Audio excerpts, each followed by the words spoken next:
কাঁঠালতলী থেকে আরও এক সুদখোরকে আটক করে আদালতে সোপর্দ করল বাজারিছড়া পুলিশ। করিমগঞ্জ জেলা সদরের পাশাপাশি একই দিনে বাজারিছড়া থানাধীন কাঁঠালতলী পুলিশ ওয়াচ পোস্ট এলাকা থেকে আরও এক সুদখোর আটক করল স্থানীয় পুলিশ।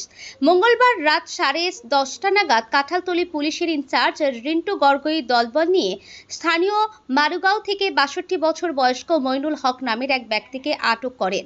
উক্ত ব্যক্তিটি অসাধু উপায়ে সুদ লগ্নের কারবারের সাথে জড়িত বলে অভিযোগ রয়েছে। পুলিশি অভিযানে ধৃত ব্যক্তির বাড়ি থেকে কিছু আপত্তিজনক নথিপত্র জব্দ করে পুলিশ।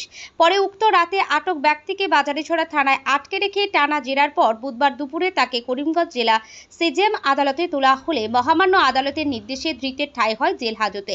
প্রসঙ্গত উল্লেখ্য যে গণ অভিযোগের ভিত্তিতে সরকারের নির্দেশে গত কয়েকদিন ধরে রাজ্য জুড়ে শুরু হয়েছে সুদখোরদের বিরুদ্ধে পুলিশি ধরপাকড় অভিযান।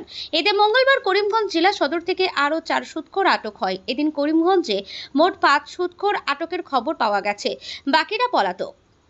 বর্তমানে ধৃতরা সবাই জেল হাজতে রয়েছে। পাথারকান্দি থেকে মলয় কুমার দাসের প্রতিবেদন, নিউজ পিবিএন বাংলা।